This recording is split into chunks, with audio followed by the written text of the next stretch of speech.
안녕하세요. STM32 큐브 MX 라즈베리 파이 연동 및 IoT 연결하기를 시작하도록 하겠습니다.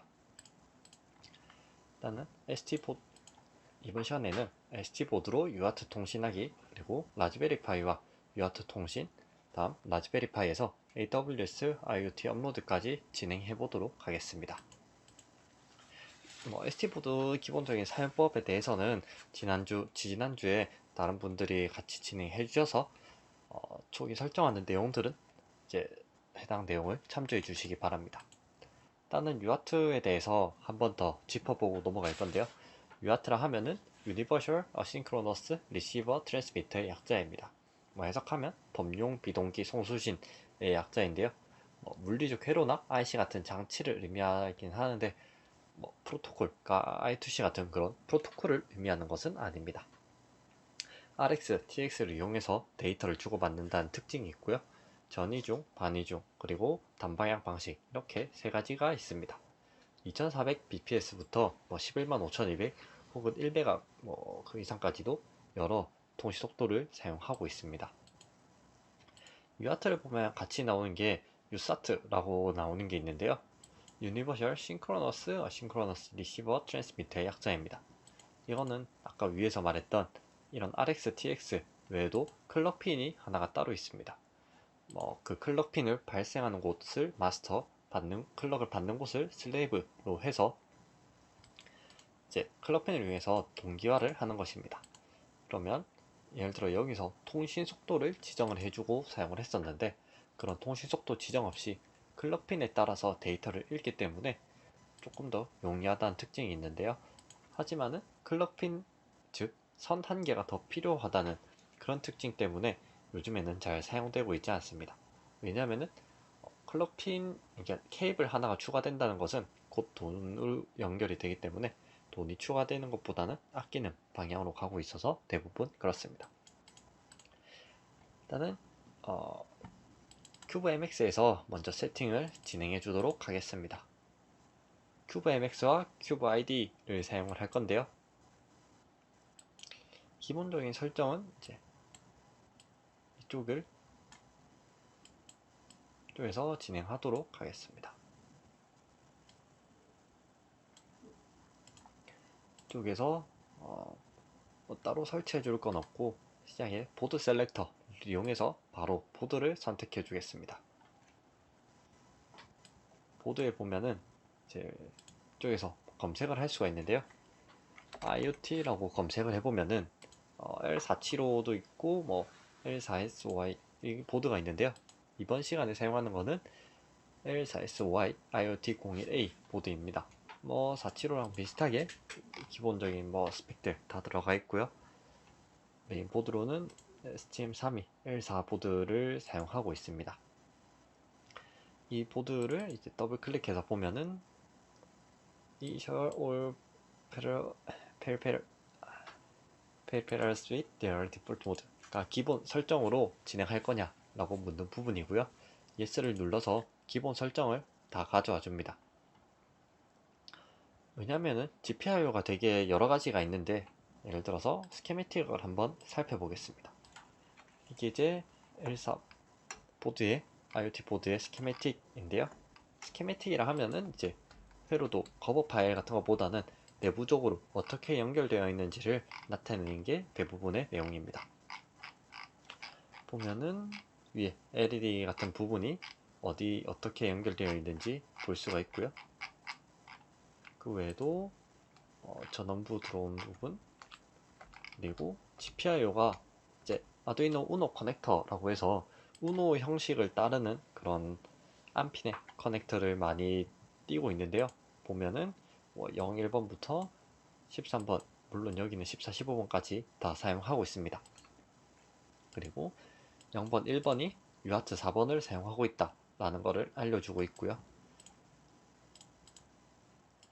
UART 4번을 쓴다는 건 알겠는데, 그게 UART 4번은 이제 커넥티비티에서 설정을 할 수 있습니다.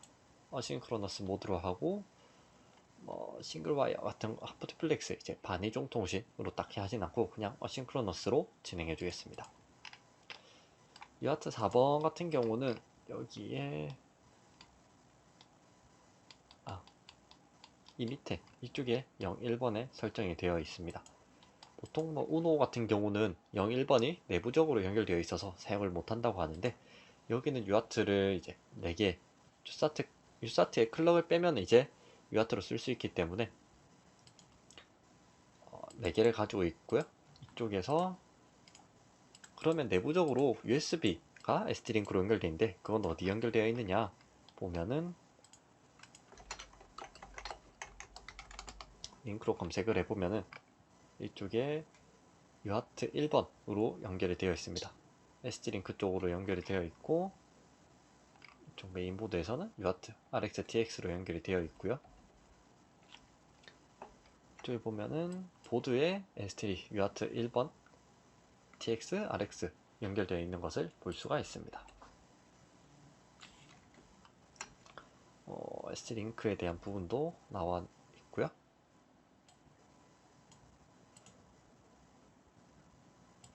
이쪽은 이제 USB를 통해서 SD링크가 연결되어 있다는 그런 의미가 되어 있습니다.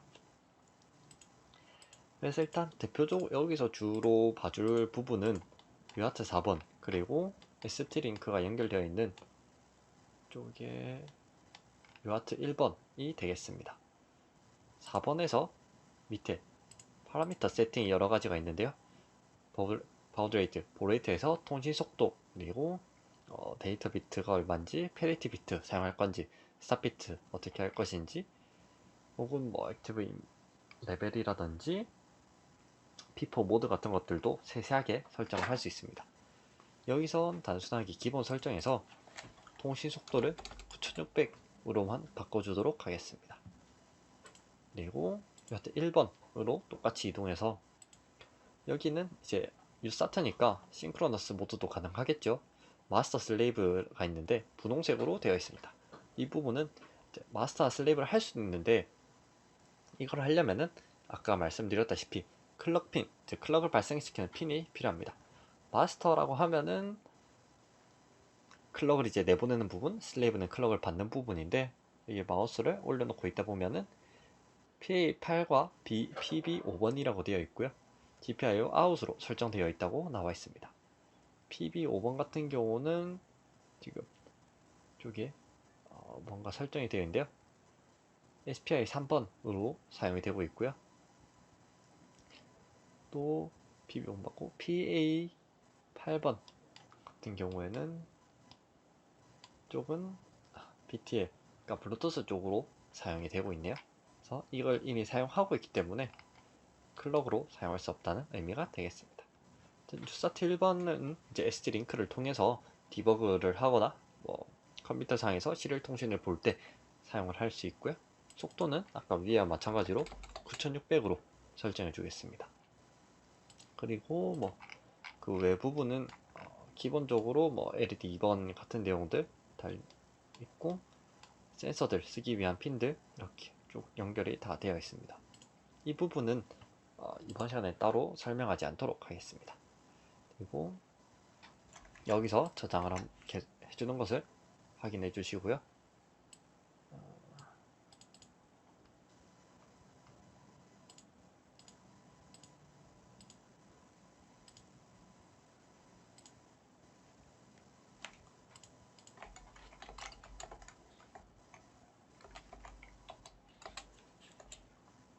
저는 stm32_cube 라는 이름으로 지정을 해주었습니다.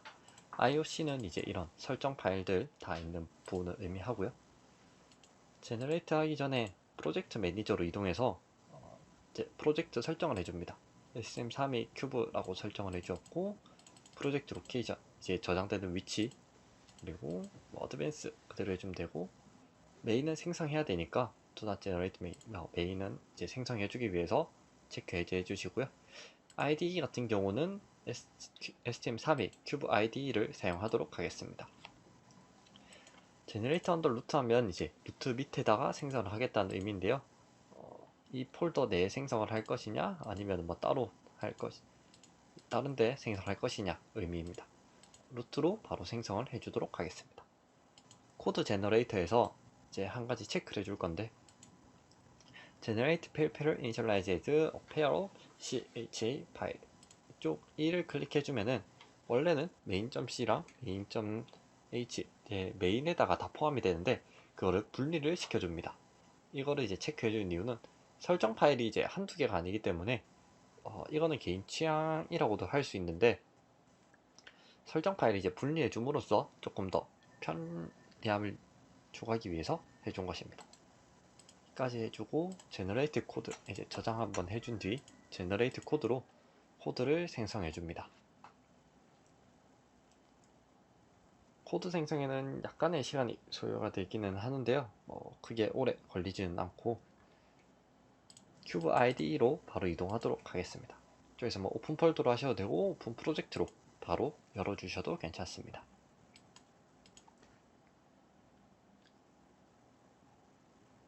큐브 ID를 실행해 주시고요. 네. 코드를 열었습니다.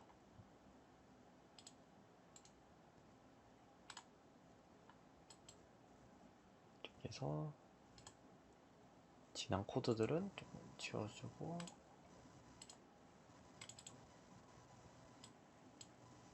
네, 이게 STM32 큐브 ID 창인데요. 여기에서 32 큐브를 보면은 코어 그리고 뭐 SRC 부분이 있습니다. 뭐 스타트업 부분에다가 할 수도 있지만은 그냥 SRC에다가 바로 진행해 주도록 하겠습니다. 보면은 제 main.c랑 usart.c를 메인으로 봐줄 텐데요. 먼저 설정을 해주었던 4번이라고 하면은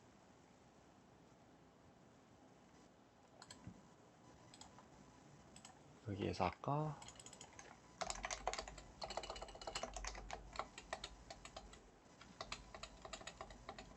GPIO 01번에 해당하는 부분이 되겠습니다. 그리고 1번이 있었죠? 밑에 1번을 보면은 1번 이제 ST링크랑 연결되는 부분입니다. 코드를 보면은 통신 속도 9600으로 되어 있는 걸 볼 수가 있고 워드랭스는 8바이트 그리고 뭐 스탑비트 뭐 페리티 없음 등등으로 설정되어 있는 걸 볼 수 있습니다. 여기에서 이제 설정까지 완료가 되었고 프린트F를 설정을 해줄 텐데요. 원래 C언어를 쓰셨으면은 printf 함수를 많이 사용했을 겁니다. 근데 여기서는 보통 할 라이브러리를 사용을 하는데요. 할 라이브러리로 데이터를 보내려면은 이쪽에 보이듯이 할 유안트 트랜스밋 그리고 유아트 주소 넣어주고 데이터 그리고 데이터 랭스 그 다음 타임아웃 이렇게 넣어주는 게 기본입니다. 예를 들어 작성을 해보겠습니다. 메인 C에서 이제 이쪽에 있는데 유저 코드라고 되어 있는 부분이 있는데 이 유저 코드는 말 그대로 사용자 코드를 입력하는 부분입니다. 유저 코드에 들어가 있는 부분은 만약 여기 MX에서 핀아웃을 바꾼다거나 클럭 핀 설정 이런 거를 했을 때 코드가 변경되는 부분이 있을 겁니다.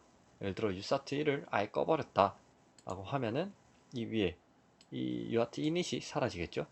근데 이거는 이제 컨피그를 이제 설정하는 부분이고 유저 코드는 따로 건드리지 않게 됩니다.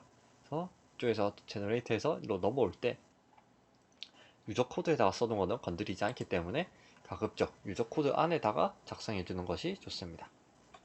이쪽에서 예를 들어서 할 언더바 유아트 컨트롤 십 스페이스를 누르면은 자동 완성이 나오게 되고요. 유아트 트랜스밋을 보면은 이제 HUALT 유아트 주소 넣는 부분, 데이터, 그 다음 데이터 사이즈, 타임아웃 이렇게 데이터를 다 넣어줘야 합니다.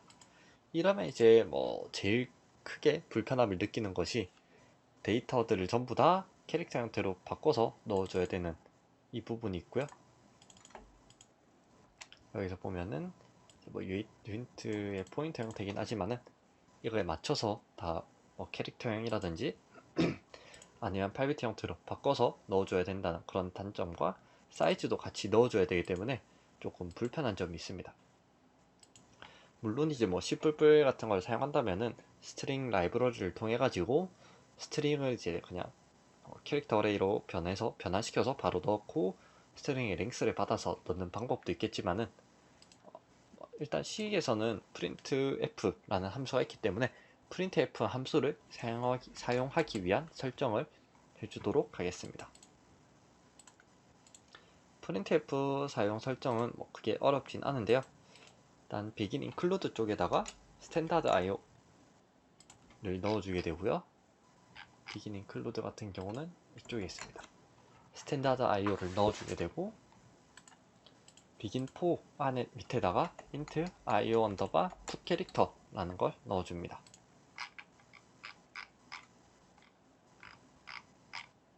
사번 같은 경우는 이쪽에 넣어주시면 됩니다.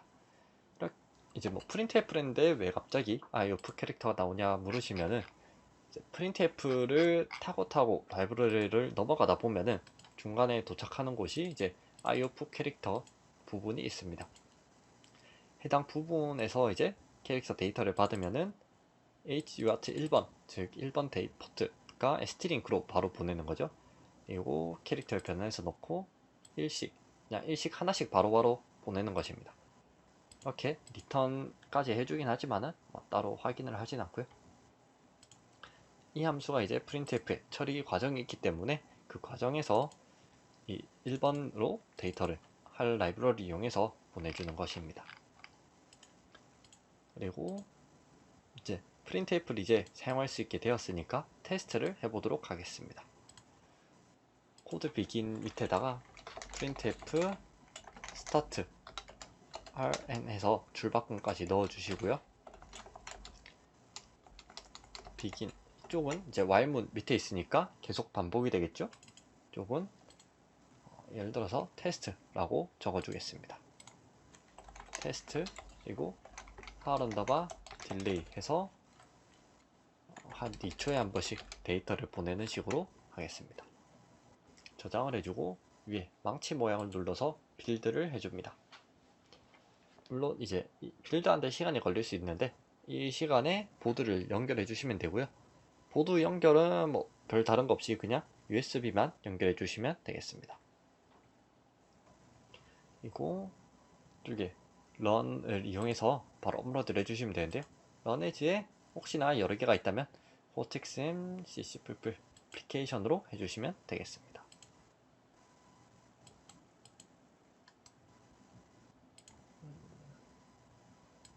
이 부분이 나오면 그냥 OK로 진행을 해주시면 되겠습니다. 디버거 커넥션을 하고 다운로드까지 완료가 되었습니다. 이제 UART 통신으로 ST링크를 통해서 계속 컴퓨터가 데이터를 받고 있을 텐데요. 그럼 그 데이터를 한번 살펴보겠습니다. 데이터를 받는 거는 뭐 많이 쓰는 게 뭐 시리얼 포트 테스트를 위한 프로그램은 여러 가지가 있습니다. 뭐 시리얼 포트 모니터 같은 게 있을 수도 있고 포티 같은 걸 쓸 수도 있고요. 근데 뭐 지난 시간부터 사용을 했던 테라텀을 계속 사용해 보도록 하겠습니다. 테라텀을 켜서 포트를 이제 보면은 ST링크라고 설치가 되어 있는 게 있을 거고요. 확인으로 연결해 줍니다. 그러면 아마 바로 뜨기 시작할 건데 혹시나 안 뜬다 하면은 설정에 시리얼 포트가 있습니다. 여기에서 속도를 지정할 수 있는데요. 아까 9600으로 잘 맞춰져 있는지 8비트 페리티 없음, 스탑비트 흐름제 없음으로 되어 있는지 확인 후 진행해 주시기 바랍니다. 여기서 보드에 보면 검은색 버튼이 있는데 검은색 버튼은 리셋 버튼이 보드를 리셋하는 버튼입니다. 그리고 여기에서도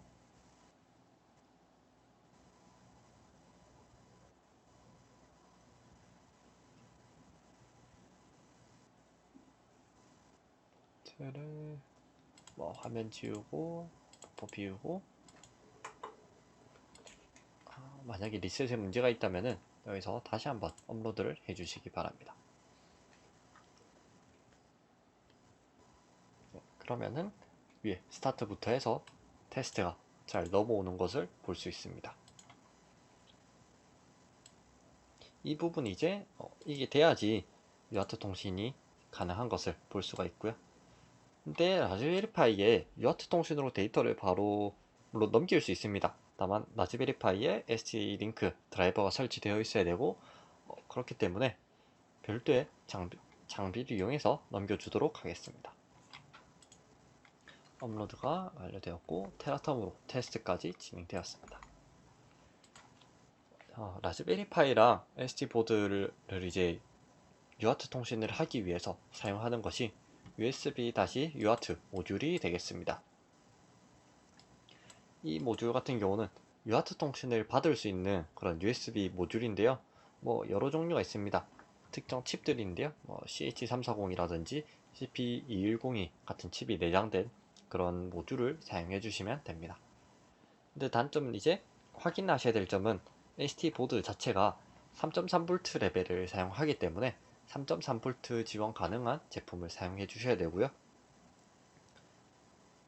3.3V를 점퍼라든지 스위치로 연결할 수 있으면 좋고 3.3V 지원되는 거면은 다 사용이 가능합니다. 연결은 GND, RX, TX 이렇게 3개를 연결해 주어야 합니다. 연결 자체는 RX랑 TX를 서로 교차해서 연결을 해줘야 되는데요. 여기서 RX를 상대방의 TX에, 이쪽의 TX를 상대방의 RX에 연결을 해줘야 합니다. GND는 이제 서로의 전압 레벨을 맞춰주기 위한 것으로 GND는 동일하게 연결을 해줘야 합니다. 이렇게 서로 교차해서 연결해 준다는 점 반드시 잊지 말아 주시고요.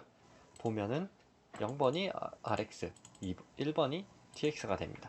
그러니까 1번에 연결되는 거를 USB 모듈의 TX 부분, 이제 D0, 1번을 이제 USB 모듈의 RX에 연결을 해줘야 합니다. 모두 연결이 되면은 이제 포트를 추가해 주어야 하는데요.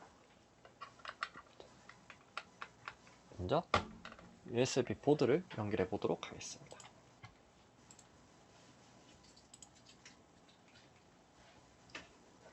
보드를 보면 저 같은 경우 지금 S링크는 14번에 USB 포트가 COM5번에 연결이 되어 있습니다. 그리고 비교적 간단하게 이제 연결을 해주도록 할 건데요. 아까 만든 IO 풋 캐릭터에다가 이거를 그냥 복사해서 UART 4번도 같이 넣어주는 것입니다. 이러면은 1번의 데이터가 가고 4번에도 데이터가 갈 것입니다. 이렇게 해주면은 만약 컴퓨터로 SD보드를 연결해서 데이터가 잘 나오고 있는지 확인하면서 해당 데이터를 라즈베리 파이로 바로 보낼 수 있기 때문에 이런 방식을 사용하였습니다. 똑같이 스타트랑 테스트 진행을 하였고요. 만약에 다른 데이터를 만드는 게 필요하다 그러면은 별도 데이터 연산을 붙인다거나 장비를 붙여서 데이터를 프린트F 쓰는 거는 동일하기 때문에 똑같이 사용을 해주시면 되겠습니다.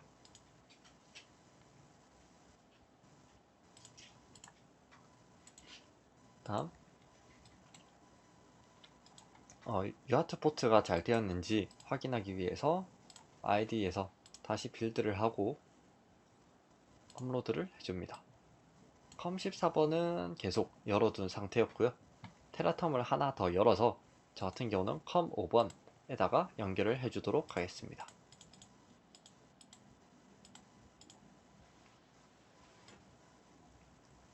좀 COM5번인데요.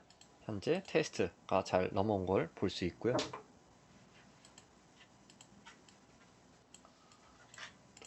다시 한번 업로드 해보겠습니다. 네, 스타트부터 테스트가 데이터들이 잘 넘어오고 있는 것을 볼 수 있습니다.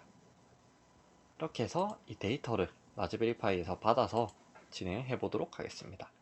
일단 COM14번은 모니터링용으로 계속 켜두고 COM5번을 한번 확인해 보겠습니다. COM5번을 끄고 이제 라즈베리 파이 연결을 해 주어야 하는데요. 라즈베리 파이 셋업 자체는 라즈베리 파이 보드에다가 이미지를 다운로드하는 것으로 시작합니다. 소프트웨어를 보면은 라즈베리 파이 OS 예전 이름으로 라즈비안이죠.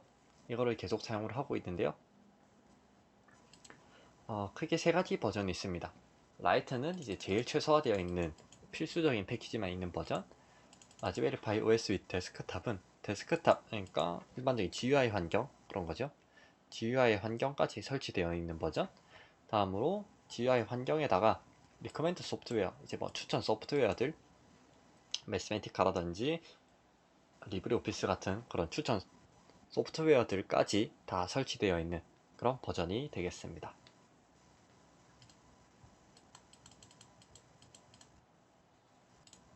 여기에서 뭐 어떤 걸 해도 상관은 없다 하지만은 데스크탑이나 데스크탑 소프트웨어, 데스크탑 앤 리커멘드 소프트웨어를 해주시기 바랍니다. 다운로드를 하면은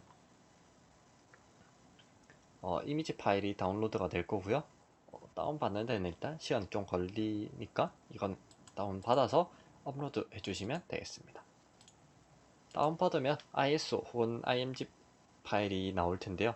해당 파일을 이제 마이크로 SD에다가 업로드를 해주면 됩니다. 여기서 보이는 이 발레네이처 같은 프로그램을 사용하면은 쉽게 업로드가 가능하니까 이걸로 바로 업로드를 진행해 주시면 되겠습니다. 애처를 보면은 이렇게 되어 있고요. 연결되어 있는 마이크로 SD, 지금 엠베드 이건 아니고 체인지에서 이제 연결된 걸로 바꿔주시면 되고요. 이미지는 이 이미지에는 아까 여기서 다운받으신 해당 이미지를 바로 클릭해서 넣어주시면 되겠습니다. 그리고 뭐 플래시를 진행해주면은 마이크로 SD에 올라가기 때문에 큰 어려움은 없이 진행이 가능할 것입니다.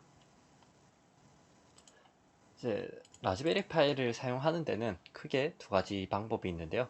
첫 번째로 직접 연결을 통한 방법이랑 SSH를 통한 연결 두 가지가 있습니다. 쪽에서 직접 연결 같은 경우는 모니터랑 키보드, 마우스를 라즈베리 파이에 직접 연결하는 방식으로 연결한 것입니다. 모니터랑 키보드는 USB-A 타입으로 연결해 주시면 되고요. 다음 키보드랑 마우스는 USB-A 타입으로 연결해 주시면 되고, 모니터는 마이크로 HDMI 단자가 있으니까 해당 단자를 통해서 연결을 해주시면 되겠습니다. 전원은 이제 최소 5V 4A, 그러니까 이 전원이 라즈베리 파이가 구동되는 데만 이 정도를 미니멈으로 잡고 있기 때문에 보통 이제 USB를 통한 키보드나 마우스 연결이 많은 전원을 사용한다 그러면은 좀 충분한 전원을 사용해 주시는 것이 좋습니다. 이제 모니터를 통해서 바로 컴퓨터처럼 쓸 수 있게 연결되는 거라서 비교적 간편하게 연결을 할 수 있습니다. SSH를 통한 연결이 있는데요. 일단 이 SSH를 통한 연결에서 가장 주의해야 될 점은 제일 처음 연결할 때 SSH란 파일을 생성을 해주어야 합니다. 라즈베리 파이 이미지가 업로드되면 마이크로 SD가 약 40메가 정도로 작게 나오는데 그 마이크로 SD 폴더를 열어서 그냥 SSH라는 이름의 파일을 만들어 주기만 하면 됩니다. 그러면은 SSH가 기본적으로 이제 해당 파일이 있으면은 활성화가 되고요. 만약에 그런 게 아니다, 그런 파일을 생성해 주지 않았다 그러면은 직접 연결 등을 통해서 제일 처음 컨피그레이션을 통해서 이제 활성화를 시켜 주셔야 합니다. SSH로 연결하면은 전원만 넣어준 상태로 연결해서 사용할 수 있다는 장점이 있는데요. 물론 이더넷이나 와이파이 등의 네트워크 설정은 해줘야 하지만 와이파이가 어차피 내장되어 있으니까 거의 전원만 연결된 상태로 사용이 가능합니다. 다만 이제 원격 제어할 컴퓨터에서 윈도우라면은 퍼티나 비트바이즈 같은 SSH 클라이언트가 필요하고요. 혹은 그 외 맥이라면 스크린 같은 프로그램으로 접속을 해서 사용하는 형태가 되겠습니다. 사실 전원의 간편합니다. 키보드 마우스를 연결하는 건 매우 좀 거추장스러운 게 있기 때문에 대부분은 SSH로 연결해서 사용을 하고 있고요. 이번 시간에도 SSH로 연결을 하도록 하겠습니다. 클라이언트가 이제 필요하다 말씀드렸는데요. 퍼티들 많이 쓰긴 하는데 여기서는 비트바이즈를 사용하도록 하겠습니다. 보면은 비트바이즈는 이제 SSH 클라이언트를 다운로드 해주시면 되고요. 제일 큰 장점이라고 하면은 터미널을 여러 개 열 수 있다는 그런 장점이랑 SFTP를 자체적으로 지원한다는 점이 있습니다. 중간에 파일을 전송할 일이 이제 인증서 같은 파일을 전송할 일이 있는데요. 그런 파일을 전송할 때 퍼티를 하려면은 뭐 따로 전송을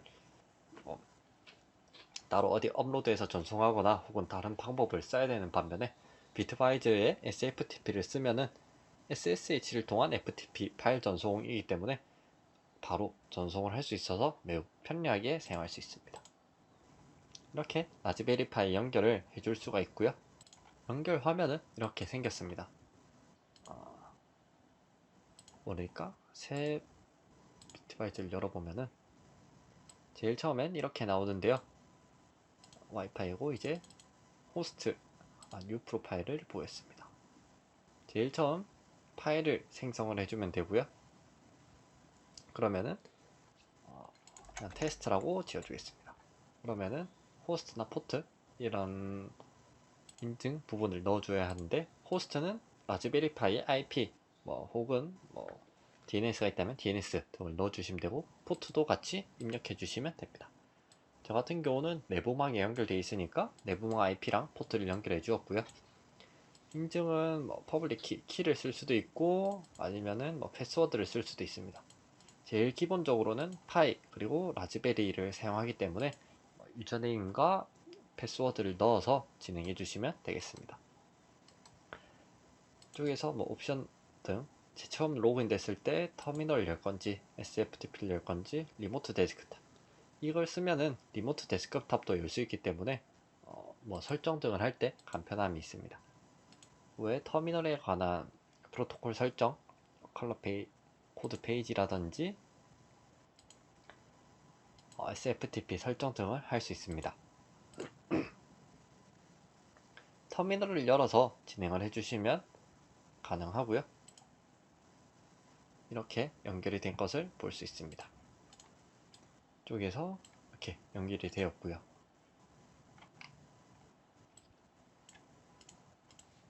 일단 USB 연결을 확인해 보아야 되는데요.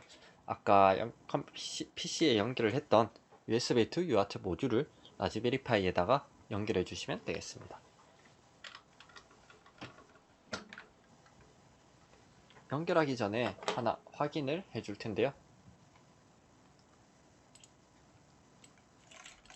cd dev로 이동해서 stty 별을 입력하면은 이제 TTY로 연결된 여러 포트를 볼 수 있을 것입니다. 근데 여기까지 TTY 프린트 K까지만 되어 있고 없는데 이 상태에서 USB를 연결해주고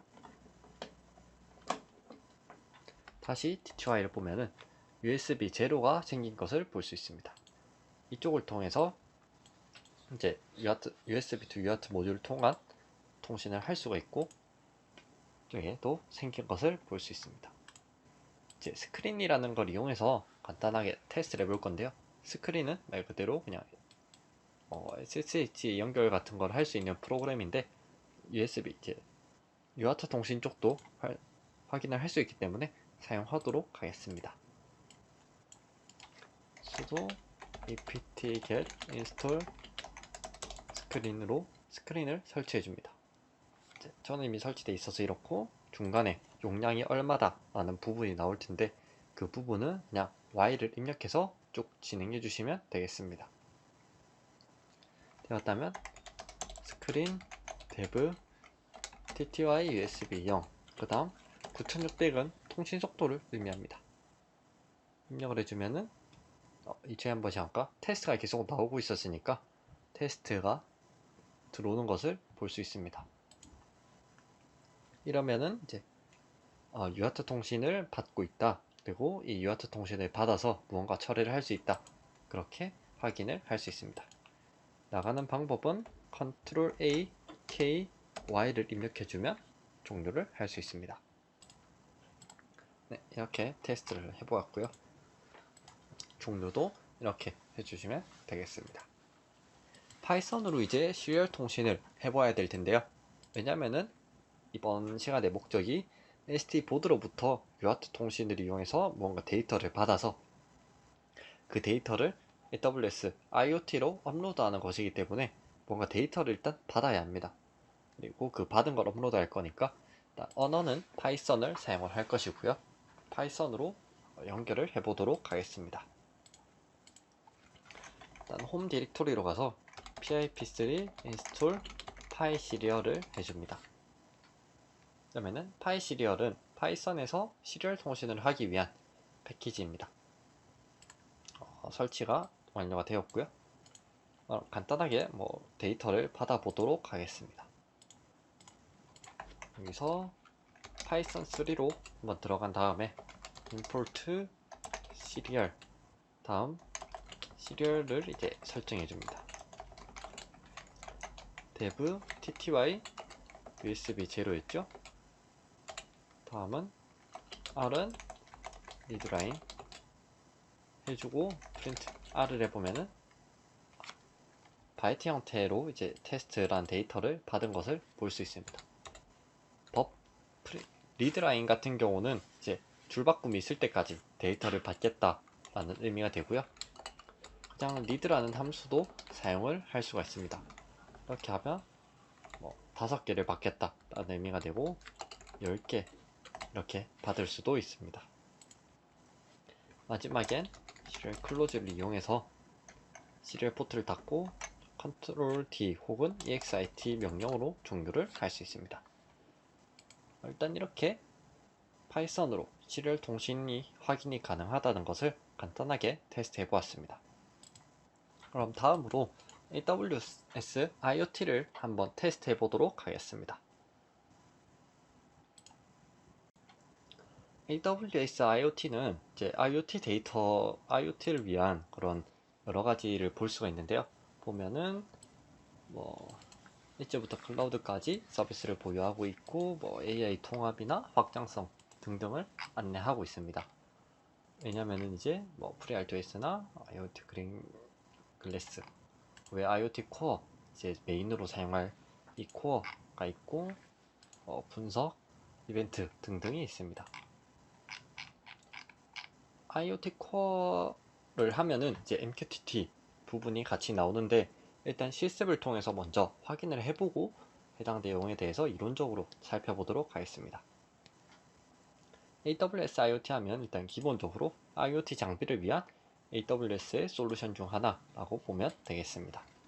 일단 받으신 이런 팀 대시보드 혹은 링크가 있으실 건데요. 이 링크를 통해서 한번 입장을 해주시기 바랍니다.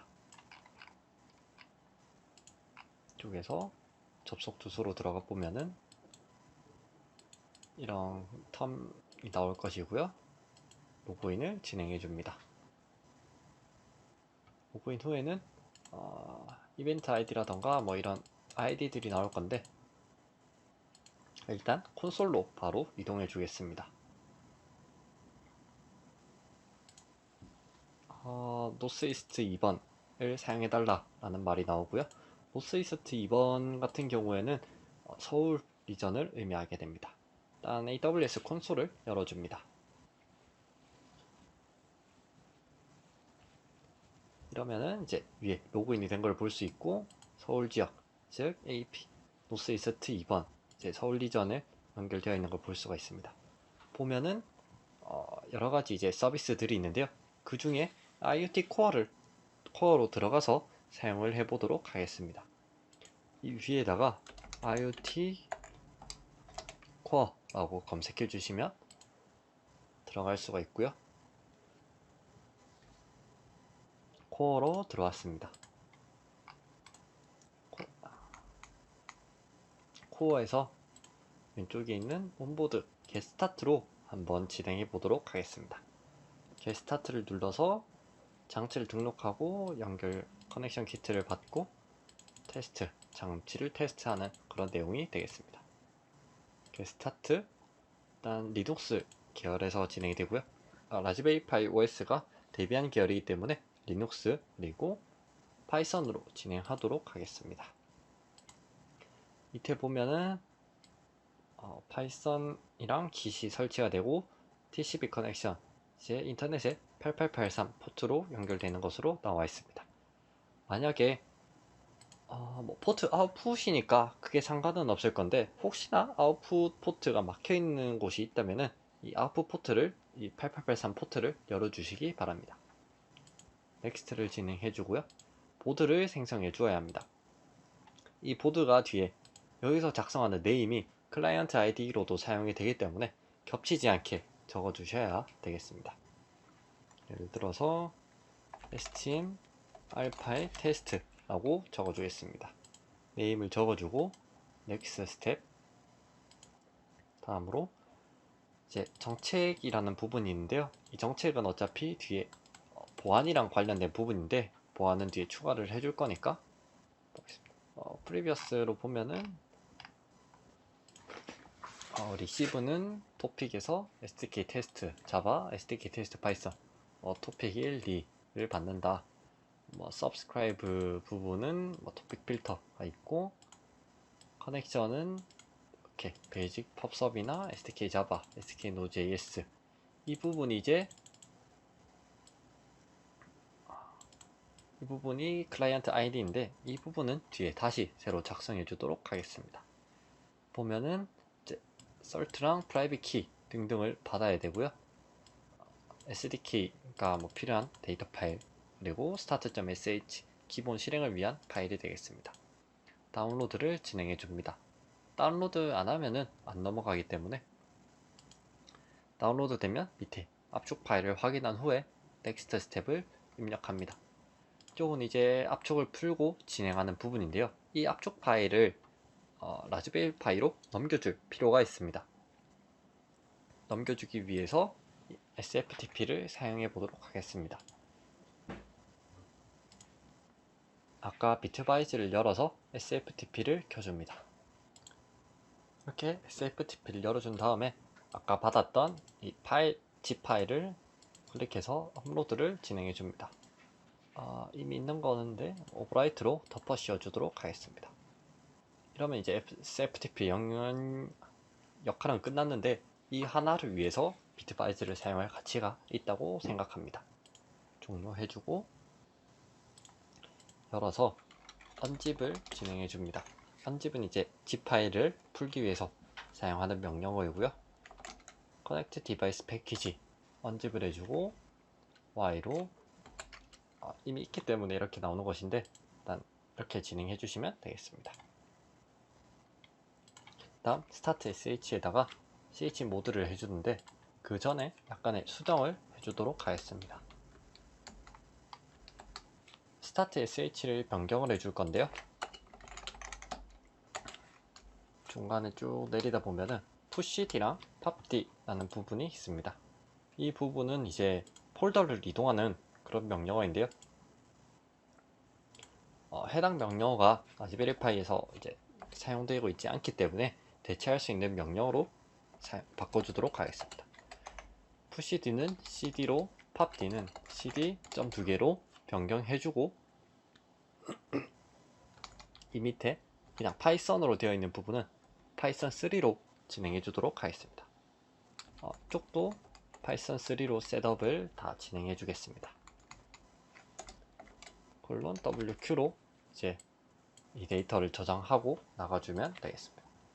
혹은 빔이 아니라 나노를 사용하셔도 무방합니다. 나노를 쓰게 될 경우에는 마찬가지로 이쪽에 pushd 대신에 cd로 그냥 입력하고 파이썬 3 그리고 밑에 cd.점으로 변경해 준 뒤에 파이썬 3로 변경을 해주면 종료가 됩니다. 이 뒤에 있는 부분은 베이직 기본 예제가 실행되는 부분인데요. 기본 예제 실행을 해보는 게 좋으니까 일단 이렇게 놔두었습니다. 나노에서 종료하는 방법은 여기 웃음 표시가 있는데 컨트롤 키를 의미합니다. 컨트롤 X 변경이 있으면은 예를 들어서 이 뒤에 띄어쓰기를 하나 해서 변경이 있으면은 저장된 modified buffer 그러니까 수정된 거를 저장할 거냐 라고 하면은 Y 다음 파일명은 그대로 엔터 입력해 주면 저장이 완료가 됩니다. 이렇게 수정을 해 주었고요. 실행을 해 보도록 하겠습니다. 쪽에서 스타트 sh에다가 보면은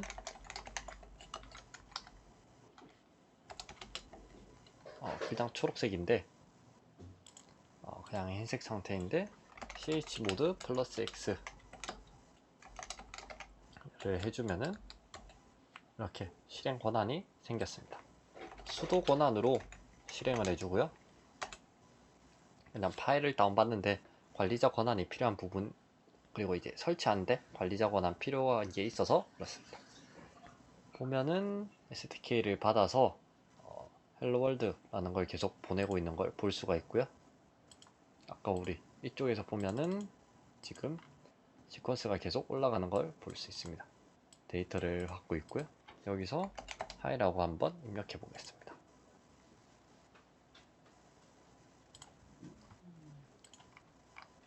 일단 컨트롤 C로 종료를 해주고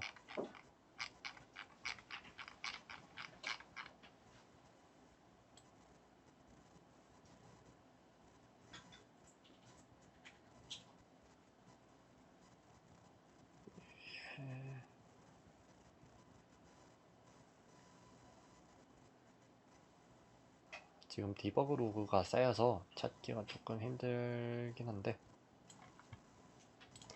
일단은 이 부분은 생략하고 다 뒤에서 한번 실행해 보도록 하겠습니다. 일단은 생성과 실행까지 완료되었고요. 이 부분을 이제 던을 입력하면 매니지의 띵스를 보면은 아까 만든 STM 알파이 테스트가 나와 있을 것입니다. 이건 제가 테스트하면서 만들었던 거라서 모양 지워주고 진행하도록 하겠습니다.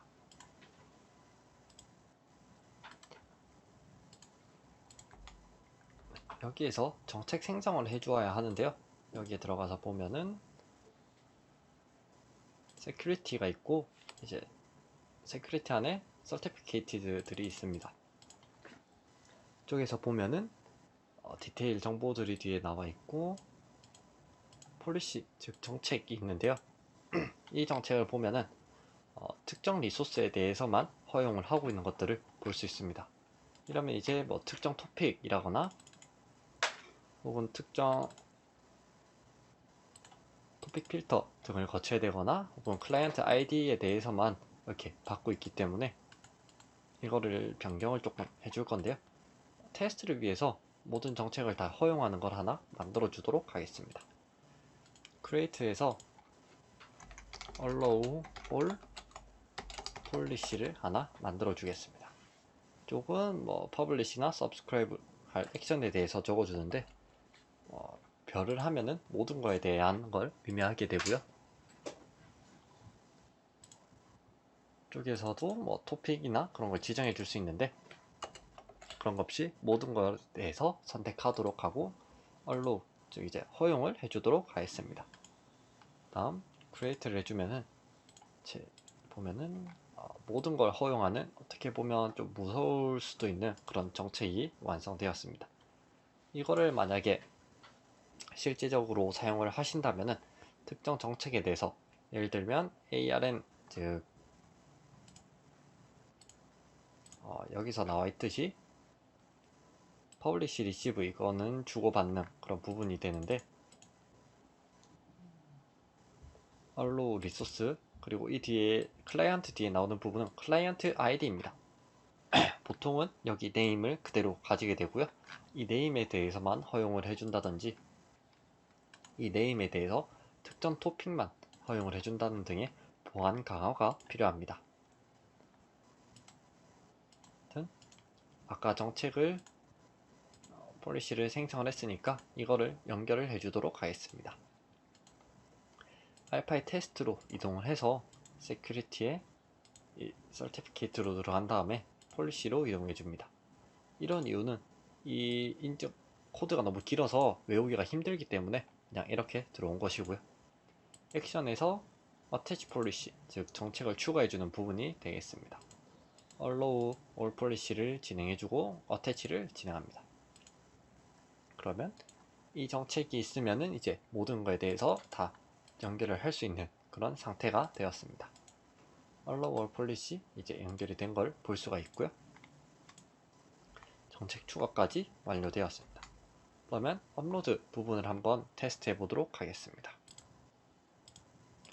업로드 같은 경우는 일단 지우고 기본적으로 AWS IoT 아까 스타트 SH를 하면서 설치가 되었을 텐데요.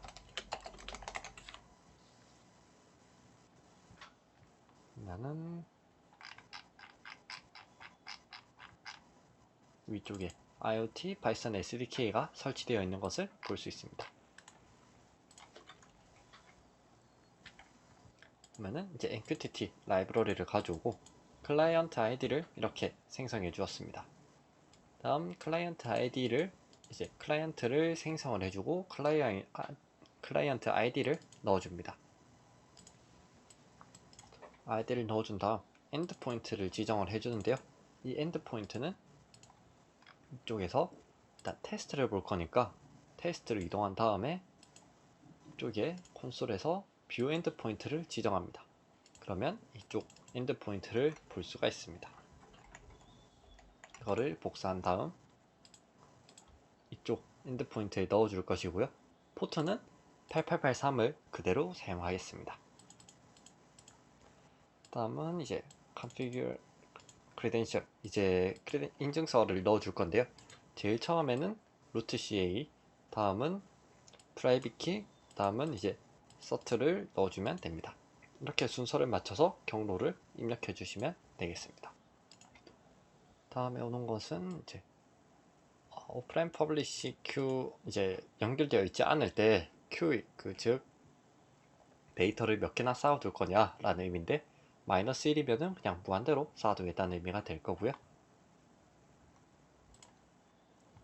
다음 트레이닝 프리퀀시라고 하면은 몇 번 1초에 몇 개의 데이터를 볼 것이냐인데 이쪽은 일단 2개로 설정해 두었습니다. 다음 커넥터 디스커넥터 타이머 이제 연결을 끊어지게 하는 그런 타임아웃은 10초로 되어 있고 MQTT 동작 타임아웃은 5초로 되어 있습니다. 다음 커넥트를 해주고 퍼블리시를 해준 형태로 되어 있는데 퍼블리시는 제일 처음에 오는 것은 토픽, 그 다음에 오는 것은 제이슨 형태의 데이터, 페이로드라고도 부르는 데이터, 마지막은 이제 MQTT 통신 방식이 되겠습니다. 이거를 이제 일단 복사해서 넣어준 다음 필요한 데이터를 바꿔주도록 하겠습니다.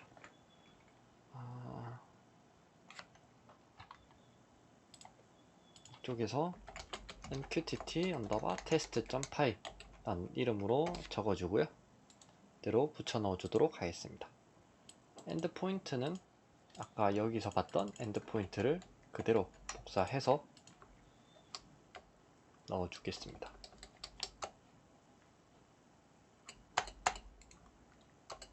띄어쓰기 맞춰주시고요. 크리덴셜 같은 경우는 아까 우리가 압축 해제해 준 부분들이 다 있을 텐데요. 여기에서 보면은 SDN별로 보면은 saltpan, private key, public key 그리고 마지막으로 root CA까지 있을 것입니다. 이를 이동시켜 주도록 하겠습니다. move mkdir search 폴더가 있어서 이런 에러가 났는데 이제 search라는 폴더를 생성을 해주고요. 위에 move를 이용해서 stm으로 시작하는 것들을 search 폴더로 이동시켜 줍니다. 다음 root CA 또한 search로 이동시켜 주도록 하겠습니다. 그러면은 이 search 안에 root CA가 이렇게 들어가 있을 거고요. 다음 뒤에 오는 것은 하나씩 넣어주도록 하겠습니다. cert root CA를 넣어준 다음에 private key를 이렇게 복사해서 넣어주고요. 경로는 절대 경로로 넣어주었습니다. 왜냐면은 이 파일이 만약 다른 데로 이동할 수도 있는데 일단 띄어쓰기 같은 거 주의해서 다 넣어주시고 이동했을 때 만약에 이 경로가 현재 폴더 기준이라면 흐트러질 수 있기 때문에 절대 경로로 넣어주었고요. 뭐 필요하다면은 패스 라이브러리 같은 걸 통해서 넣어주셔도 됩니다. 다음 search 뒤에 search 이제 팸을 넣어줘야 되니까 이걸 그대로 복사해서 넣어주겠습니다. 뭐 프라이빗 키를 제외하고는 아까 받은 파일을 다 쓴다고 보면 되겠습니다. 다음 queuing은 -1, 프리퀀시는 뭐 따로 중요하진 않으니까 그냥 주석 처리해 주도록 하겠습니다. 타임아웃은 10초, 오퍼레이션 타임아웃은 5초로 지정해 줍니다. 일단 커넥션까지만 한번 보도록 하겠습니다. WQ로 저장을 해준 뒤에 파이썬 3 MQTT 테스트를 실행해 줍니다. 별 내용 없이 실행 완료가 되면은 에러가 없이 연결이 잘 되었다는 의미가 되고요. 일단 이거는 종료해 주겠습니다. 그러면은 이제 토픽을 지정해서 데이터를 한번 전송해 줄 텐데요. 알파이 스테이터스 라는 이름으로 해서 스테이터스 커넥트를 보내보도록 하겠습니다. 실행을 해주면은 이쪽에 subscribe를 지정해 줘야 되는데요. 아까 알파이 스테이터스 라고 했으니까 subscribe를 해주면은 이제 이쪽으로 이 토픽으로 들어온 데이터를 이쪽에 보여주게 됩니다. 여기서 실행을 해보면은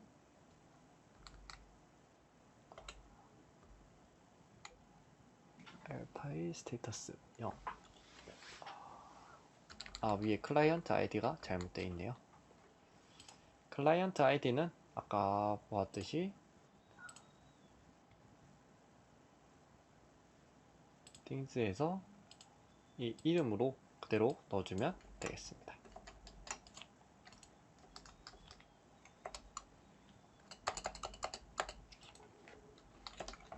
넣어주시고 다시 한번 테스트로 이동해 준 다음에 알파이 스테이터스 subscribe를 해준 다음에 실행을 해줍니다. 그러면은 커넥트 되었다는 내용을 받을 수 있습니다. 이렇게 해서 이제 업로드가 되는 것을 확인해 보았습니다. 업로드 테스트까지 진행했으니까 일단 데이터들 업로드를 계속 진행해 보도록 하겠습니다. 자, 여기서 JSON 그리고 타임 모듈을 가져와서 진행을 할 텐데요. 이쪽에서 일단 제일 위에다가 import JSON 그리고 time을 가져옵니다. 커넥트 다음에 publish까지 내주고 이 밑에다가 추가를 해줄 텐데요. for I in range 5 그리고 페이로드를 이제 생성해 주겠습니다. 이쪽에는 count를 받는데 데이터 밸류는 i입니다. 다음 위에랑 똑같이 MQTT 클라이언트 publish를 해주고 알파이 count로 해주겠습니다.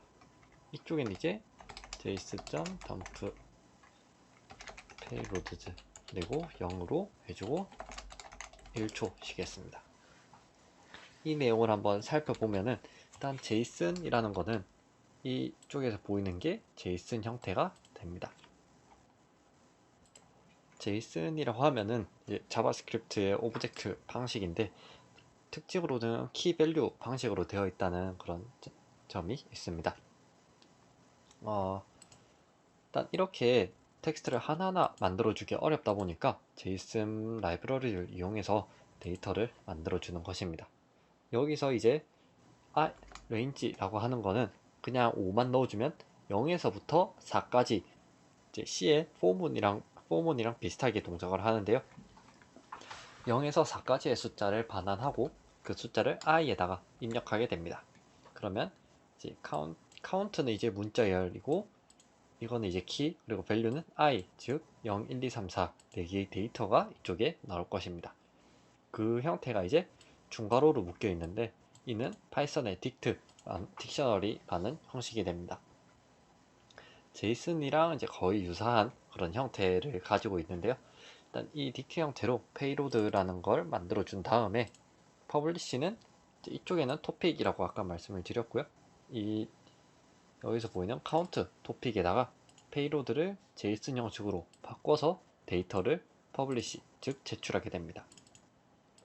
데이터를 쓰고 이제 1초간 슬립 즉 쉬는 시간이 되겠죠.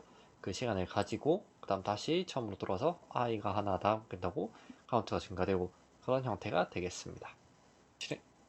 그러면 이를 바로 실행시켜 보도록 하겠습니다. WQ로 나가준 다음 python 3 MQTT 테스트를 해보면은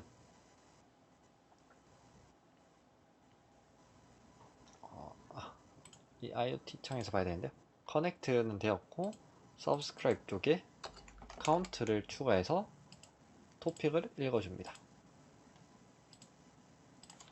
쪽에서 실행을 해보면은 0, 1, 2, 3, 4까지 이렇게 들어온 것을 볼 수 있습니다. 이제 카운트를 증가시키면서 아까 스테이터스는 고정된 값만 보냈다면 여기는 변수를 넣어서 데이터가 변하면서 올라온 것을 볼 수 있습니다. 이제 이렇게 변수를 넣는 것까지 봤으니까 시리얼 통신을 아까 시리얼 통신, 즉 UART 통신을 이용해서 ST 보드로부터 데이터를 받아왔습니다. 그럼 그 데이터를 받아서 이제 이 MQTT 통신을 통해서 AWS 쪽으로 전송해 줘야 되는데요. 해당 전송을 하기 위해서 이제 시리얼 모듈을 가져와서 추가해 주도록 하겠습니다. 쪽에서는 import 시리얼 그리고 그 밑에 시리얼을 설정해 줍니다. dev tty usb 0 그리고 보레이트를 아까 디폴트로 아무 설정해 주지 않았는데 이 파이 시리얼의 매뉴얼에 보면은 디폴트 보레이트가 9600으로 되어 있습니다. 그 외에 8비트, 페리티 없음, 스타비트 하나 이렇게 제일 많이 쓰는 세트가 보통 이렇게 이제 9600, 8비트, 페리티 없음, 스타비트 하나 이렇게 많이 쓰는데요. 물론 여기서 속도만 조금 더 올려서 쓰기도 하고 페리티를 주기도 하고 그런 차이는 이제 상황에 따라서 주지만은 이렇게 보통 많이 쓴다고 보시면 되겠습니다.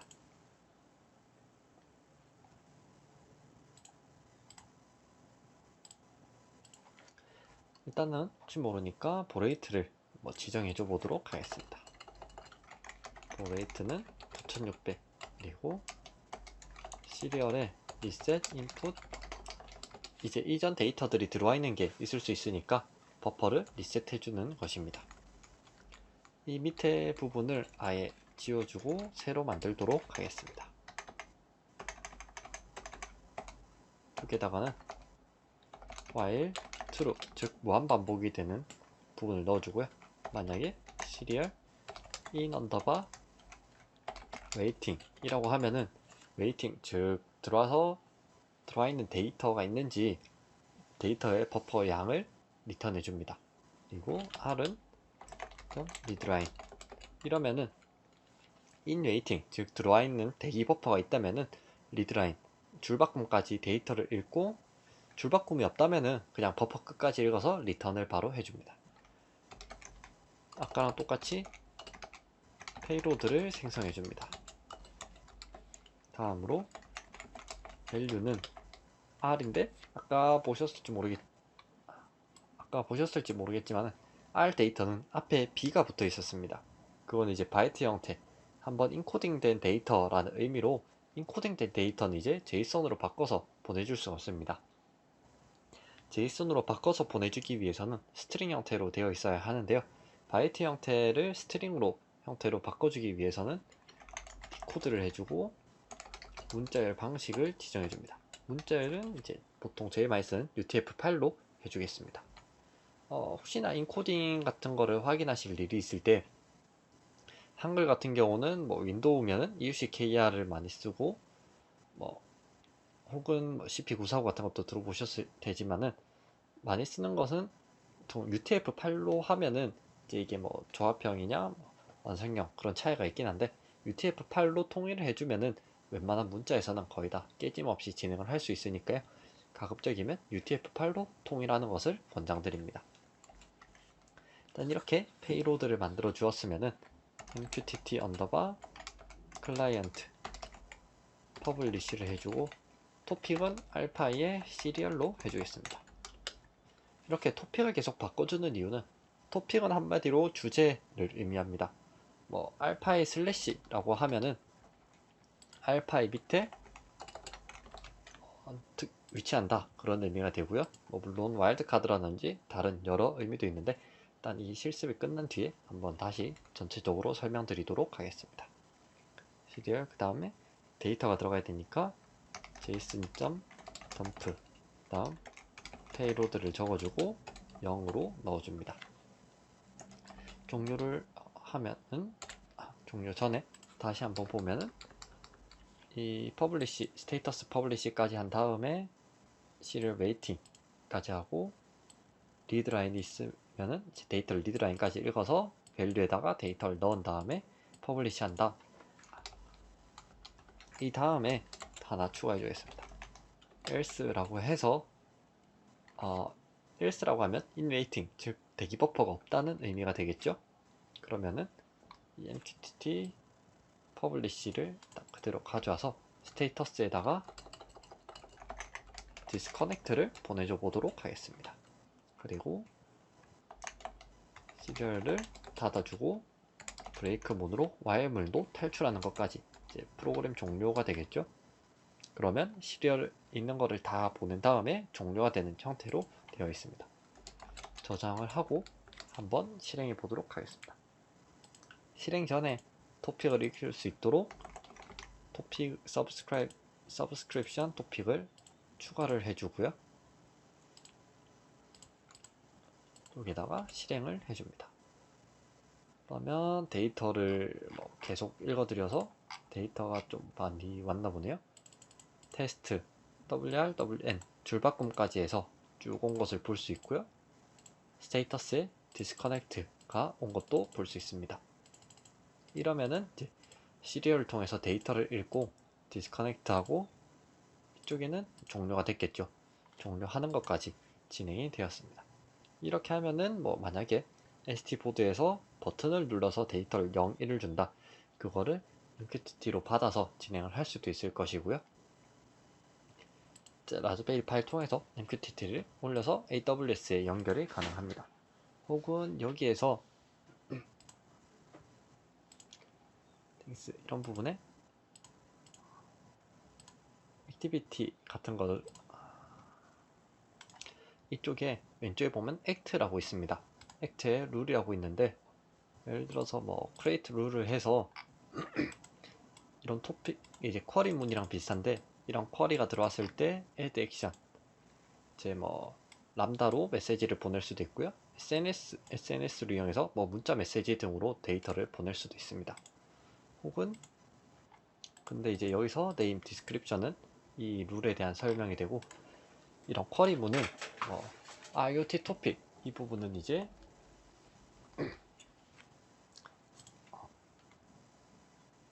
해당 토픽으로 들어온 데이터를 전부 다 읽겠다라는 의미가 되고요. 보면 attribute 이제 속성이랑 토픽 필터 그리고 where condition 이제 SQL 쿼리문으로 데이터를 받아서 이걸 실행시킬 수 있습니다. 이 부분은 이제 현재 이 계정에는 권한이 추가되어 있지가 않은데요. 만약에 이제 개인 계정이나 추가적인 작업을 생각하고 계신다면 이를 이용해서 람다 서비스 같은 것들도 다 연결이 가능합니다.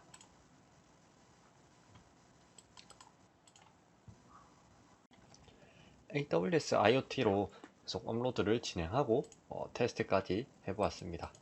이건 이제 시리얼로 읽어서 하는 것까지 해봤는데요. 여기서 사용하는 것은 MQTT 프로토콜이라고 불리는 그런 통신 방식입니다. MQTT는 메시지 큐잉 텔레메트리 트랜스포트의 약자로 이쪽 홈페이지로 한번 들어가 보겠습니다. 보면은 스탠다드 for IoT 메시징 이라고 해서 쭉 설명이 되어 있는데요. 오아시스 스탠다드로 이제 되어 있고요. 스탠다드 이제 표준 규격 중 하나입니다. IoT를 위한 프로토콜이라고 나와 있습니다. 디자인은 extremely lightweight, 그러니까 경량화에 대해서 엄청 신경 썼고, publish, subscribe 메시지 전송 방식과 제출, 그러니까 구독 방식이라고 나와 있습니다. 그 외에 왜 MQTT를 써야 되는가 등에 대해서 설명이 되어 있고요. MQTT 아키텍처에 대해서, 그러니까 설계도에 대해서 나와 있습니다. 이 부분이 되게 중요한 부분인데요. 일단 MQTT 특성부터 한번 살펴보겠습니다. 구조고 특징을 보면은 경량화, 특히 경량화에 매우 되어 있습니다. 경량화라는 게 뭐 요즘엔 다 스마트폰이라던가 태블릿, 노트북을 쓰면서 경량화에 대해서 조금 도외시된 부분들이 없지 않아 있다고 생각은 하는데요. IoT에서 경량화는 매우 중요한 부분 중에 하나입니다. 왜냐하면은 전력도 저전력을 사용해야 되고 통신 속도도 무작위로 막 올릴 수는 없습니다. 막 5G로 간다고 하지만은 5G의 그런 엄청난 속도를 내기보다 3G도 겨우 잡는 경우들이 있기 때문에 이런 부분에 많이 신경을 쓰고 있고요. 양방향 통신이 가능하다고 합니다. 단방향과 양방향 이게 매우 큰 부분인데요.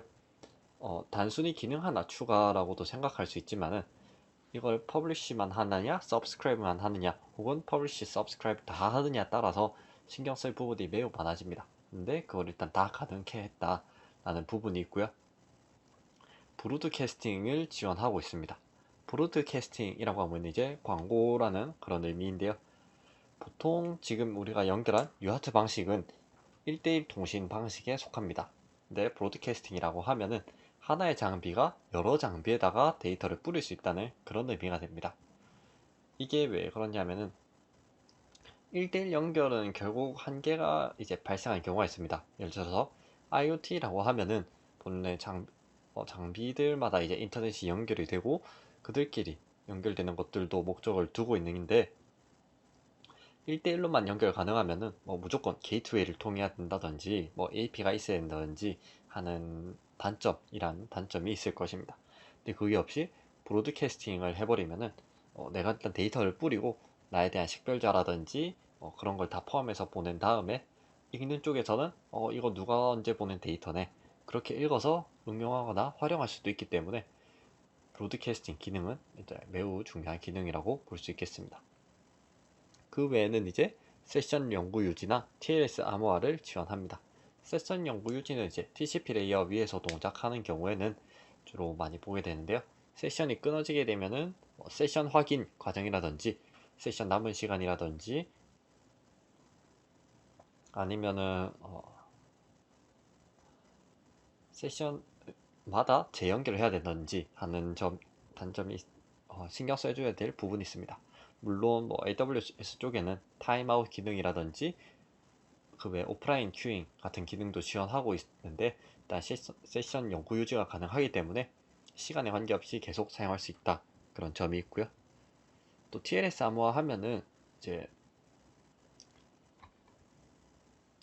트랜스포트 레이어 세큐리티에서 전송 계층 보안, 전송 계층 암호화 그런 의미가 되겠습니다. 전송할 때 이제 암호화를 한번 거쳐서 진행함으로써 중간에 데이터가 가로채져도 여기서 이제 브로드캐스팅 같은 걸 지원하고 하니까 그럴 가능성도 있겠죠. 물론 이 브로드캐스팅이랑 그 브로드캐스팅은 조금 다른 의미가 되지만은 아무튼 데이터 암호화를 지원하기 때문에 조금 더 안전하게 데이터 전송이 가능합니다. 구조를 보면은 여기서 봤던 이 부분이랑 동일한데요. 이걸 한번 보겠습니다. 먼저 브로커가 메인으로 있고 퍼블리시와 서브스크라이브가 있습니다. 퍼블리시는 이제 브로커에다가 데이터를 보내는 사람, 서브스크라이브는 브로커로부터 데이터를 읽어드리는 사람을 의미합니다. 브로커는 이제 그 가운데서 중간다리, 매개체 역할을 하게 되고요. 이제 메시지 퍼블리시가 브로커에다가 특정 데이터를 보내면은 그걸 브로커가 가지고 있다가 서브스크라이버가 이 데이터를 요청한다 그러면은 이제 주는 그런 데이터 보관함 저장소 같은 식으로 볼 수 있습니다. 여기서 예시를 보면은 퍼블리셔가 온도 센서 데이터를 24도라고 브로커에다가 전달했습니다. 우리가 사용한 건 이제 브로커에도 여러 종류가 있는데요. AWS IoT도 브로커라고 보면 되겠습니다. 테스트로 데이터를 볼 수 있지 않았냐라고 할 수 있는데 그거는 이제 브로커에서 추가적으로 지원하는 그런 기능이고 기본적으로 AWS IoT는 브로커가 되겠습니다. 그래서 MQTT 클라이언트가 서브스크라이브, 제 템퍼러처에 대해서 토픽을 읽겠다 하면은 이쪽으로 데이터를 주게 되고 다른 장비에서도 서브스크라이브, 제 요청을 해서 데이터를 받을 수도 있습니다. 보면은 아까 토픽이라는 부분이 나왔는데요. 여기 subscribe to topic이라고 있습니다. 토픽은 메시지 필터를 위한 문자열 그 중에서 정확하게 UTF-8이라는 인코딩 방식으로 찝어서 이야기를 하고 있습니다. 토픽은 말 그대로 주제인데요. 브로커에다가 뭐 이제 여러 장비들이 브로커에다가 데이터를 보낼 건데, 서브스크라이브 이제 어떤 데이터를 요구할 건지 그런 걸 구분하는 게 필요합니다. 그 구분을 이제 토픽이 한다고 보면 되고요. 하나 이상의 레벨로 구분이 되면 슬래시 키로 구분이 됩니다. 슬래시로 해서 이제 여러 개의 레이어로 나눌 수가 있게 되고요. 각 토픽은 하나 이상의 문자를 포함해야 한다는 점, 그리고 대소문자 구분을 하고요. 플러스나 샵 같은 와일드카드를 지원합니다. 그리고 달러 표시로 시작하는 것은 이제 예약어라고 보면 되는데요. 내부 상태 확인, 이제 몇 대 연결이 되어 있는지라던가 혹은 현재 브로커의 상태는 어떤지 같은 걸 확인하기 위한 그런 용도로 예약이 되어 있으니까 달러는 사용하지 않고 다른 거를 사용해 주시기 바랍니다. 플러스는 싱글 레벨에 대한 와일드카드, 샵은 멀티 레벨에 대한 와일드카드입니다. 먼저 예제를 보면서 살펴보면은, 예를 들어서 이런 토픽이 있겠습니다. 알파i 슬래시 센서 슬래시 acc 슬래시 x라고 하면은 알파이 레이어의 알파이 레벨의 센서 레벨의 acc 레벨의 x 값을 의미하고요. 알파이의 센서의 acc 플러스는 알파이의 센서의 acc의 이 밑에 x, y, z 뭐 여러 가지가 있을 수 있겠죠. 그렇게 해서 x, y, z를 전부 다 읽겠다 그런 의미가 되고요. 알파이 센서 샵이라고 하면은 샵은 아까 멀티레벨 와일드카드라고 했습니다. 그러면은 알파이 센서에 뭐 ACC가 있을 수 있고 자이로, 온도 뭐 여러 가지 데이터가 있을 수 있는데, 이런 거 포함해서 이 밑에 x, y, z부터 a, b, c 뭐 템퍼러처 1, 2, 3 그렇게까지 다 읽겠다는 의미입니다. 그래서 범위로 보면은 알파이 슬래시 센서 슬래시 샵 이게 제일 넓고요. 그 다음 acc 플러스, 다음 플러스 acc 다시 x 이렇게 올라가게 됩니다. 와일드 카드는 이제 여러 가지 용도로 사용이 될 수 있고, 뭐 여러 데이터를 읽어야 되는 메인 컨트롤러 같은 데서는 이런 와일드 카드로 모든 센서를 수집하거나 할 수 있습니다. 다만 제일 처음, 그러니까 제일 처음 이렇게 샵으로 읽는 것은 권장하고 있지 않습니다. 왜냐하면 아무런 제한 없이 다 데이터를 읽어드린다는 것인데, 그럴 때는 이제 이 데이터가 어떤 걸 의미하는지 그런 걸 구분하기가 힘들기 때문에 권장을 하고 있지 않고요. 그 외에도 뭐 아까 예약어 부분 있었고, 이 다음 QoS를 살펴보겠습니다. QoS 같은 경우는 퀄리티 오브 서비스라고 해서 이제 뭐 품질 보증 그런 의미로 사용이 되는데요. MQTT도 이제 통신이다 보니까 뭐 유선일 수도 있고 무선일 수도 있겠죠. 그런 통신이다 보니까 이게 연결이 되었는지 안 되었는지 모르는 경우가 많이 있을 수 있습니다. 특히나 IoT 장비의 특성상 연결이 이제 뭐 불안정할 수도 있고 여러 요인이 있을 수 있기 때문에 이런 QoS를 제공을 하고 있는데요. 0, 1, 2 이렇게 총 3단계로 제공을 하고 있습니다. 각각은 이제 0 같은 경우는 그냥 한 번, 1은 최소한 한 번, 2는 반드시 한 번이라고 하고 있는데요. 그림으로 살펴보겠습니다. 0은 이제 and most once라고 해서 퍼블리셔가 이 브로커에다가 데이터를 하나 보냅니다. 서브스크라이버는 데이터를 읽겠죠. 브로커에는 데이터가 남아 있을 거고요. 그러면은 퍼블리셔는 그냥 일정 시간 뒤에 메시지를 지웁니다. 브로커에 남아 있을 거고요. 데이터를 지웁니다. 이쪽은 퍼블리셔 마음이겠죠. 그래서 데이터를 그냥 브로커에 주고 퍼블리셔 난 모르겠다, 읽든 말든 상관없다, 그냥 한번 보낸다 라는 의미가 되고요. 1, 그러니까 at least once, 최소한 한 번이라는 거는 퍼블리셔가 이제 데이터를 저장을 해둡니다. 스토어 메시지 데이터를 저장해두고 퍼블리시를 합니다. 퍼블리시를 한 다음에 이 브로커에서 데이터 저장 스토어를 하게 되고요.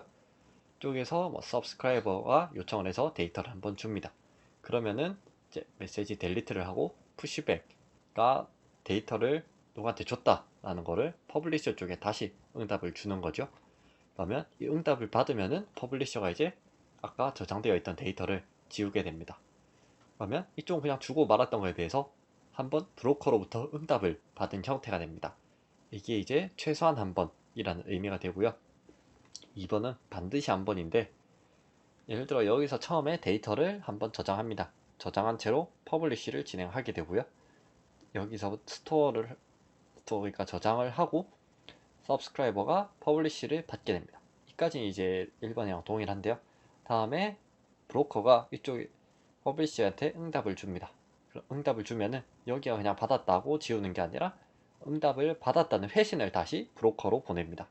그럼 브로커는 이 회신을 받은 뒤에 델리트 메시지를 하게 되고, 델리트 했다는 거를 다시 퍼블리셔로 데이터를 주면은 이쪽에도 델리트를 하게 됩니다. 이러면 이제 이쪽으로 데이터 서브스크라이브는 한번 갔는데, 저기 저장했다가 이제 오고 가서 확인하고 지우고 또 응답 주고 지우고, 이렇게 반드시 한 번이라고 되어 있습니다. 이런 QoS를 제공함으로써 이 사이에는 리트라이가 제시도 같은 부분이 있을 수 있고요. 타임아웃이라던가 오프라인 큐잉 같은 그런 여러 기능을 제공하고 있습니다. 다만 QoS를 이렇게 나눠서 저장함으로써 품질을 이제 조금 더 확보할 수 있다는 점이 있습니다. 네. QoS까지 살펴보았고요. 아까 봤던 AWS IoT SDK의 코드를 한번 살펴보겠습니다. GitHub으로 되어 있고요. 현재는 이제 버전 2가 출시되어서 이쪽으로 이제 이동된다고 하는데요. 사용 방식에 약간 차이가 있으니까 주의해서 사용해 주시기 바랍니다. 저기 보면은 SDK로 들어가 보면은 라이브러리에 아까 우리가 기본 설정할 때 클라이언트 아이디를 넣었던 부분이라던가 configure IO REST 그리고 엔드포인트 설정 같은 부분이 다 나와 있습니다. 이렇게 이제 내부 라이브러리로 설정을 해준 것을 볼 수 있고요. 근데 이제 2로 오면서 약간의 차이점이 생겼습니다. 2에서는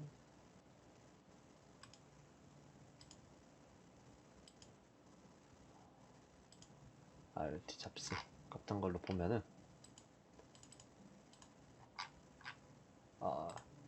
그냥 샘플에서 데이터를 한번 살펴보겠습니다. 퍼블리시 서브스크라이브 예제를 보면은 아규먼트들 다 읽어오고, 메인에서 보면은 크레덴셜 프로바이더가 아까랑 조금 다르게 설정이 되어 있고요. 처음 클라이언트를 생성하고 연결을 하는 부분도 이쪽에서 엔드포인트랑 리전 그리고 CA 인증서 같은 거 그리고 클라이언트 아이디까지 한 번에 다 넣고 있는 것을 볼 수 있었습니다. 반면 쪽에서 샘플을 보면은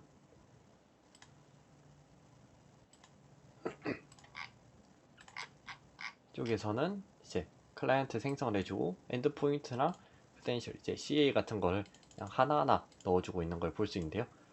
버전 1이나 2를 어떤 걸 사용하는 것은 이제 사용자 마음이긴 하지만은 2가 아무래도 새로 나왔기 때문에 2를 사용할 수도 있는데 저희 예제는 일단 1으로 진행을 하였고요. 예제 1을 사용해도 데이터를 주고받거나 하는 데는 큰 문제가 없으니까 사용하시는 데는 어려움이 없을 것으로 생각됩니다. 다음으로 우리가 이제 놓치고 있었던 제이슨이라는 것에 대해서 한번 짚어보겠습니다. 제이슨은 자바스크립트 오브젝트 노테이션이라고 해서 원래 자바스크립트 쪽에서 사용하던 그런 형태였습니다. 근데 지금은 거의 표준 포맷으로 사용이 되고 있고요. 데이터 송수신에 많이 사용을 하게 됩니다. 예전에 XML로 많이 사용했다면은 지금은 거의 그 위치를 제이슨이 다 차지하고 있다 보시면 될 것 같고요. 키밸류 형식의 구조를 가지고 있습니다. 키가 있고 그 안에 밸류가 있는데, 밸류 형식은 number, string, array, object가 되어서 이제 밸류에 다시 제이슨 오브젝트가 와가지고 오브젝트 그렇게 될 수도 있고, 오브젝트 어레이 형태나 number 그런 형태를 다 가질 수가 있습니다. 이외에도 플로팅, 이제 소수라던가 뭐 다른 형태를 넌 같은 빈칸 등을 지원하는 경우가 있는데, 그거는 라이브러리에 따라서 차이가 있으니까 기본적으로 지원하는 거는 넘버, 스트링, 어레이, 오브젝트 이렇게 4개가 있다고 보시면 되겠습니다. 이 뒤에 C18, 띵스파크의 경우에도 제이슨으로 데이터를 주고받고 있으니까 확인해 한번 데이터 웹 통신 같은 걸 한다 하면은 잘 알아두는 것이 좋을 것입니다. 다음에 띵스파크 실습을 한번 해보도록 하겠습니다. 띵스파크는 이제 더케이 시스템에서 만든 IoT 클라우드 서비스입니다. 아까 우리가 뭐 데이터 브로커 MQTT의 AWS IoT 브로커를 통해서 데이터를 올리고 다운받고 했었는데요.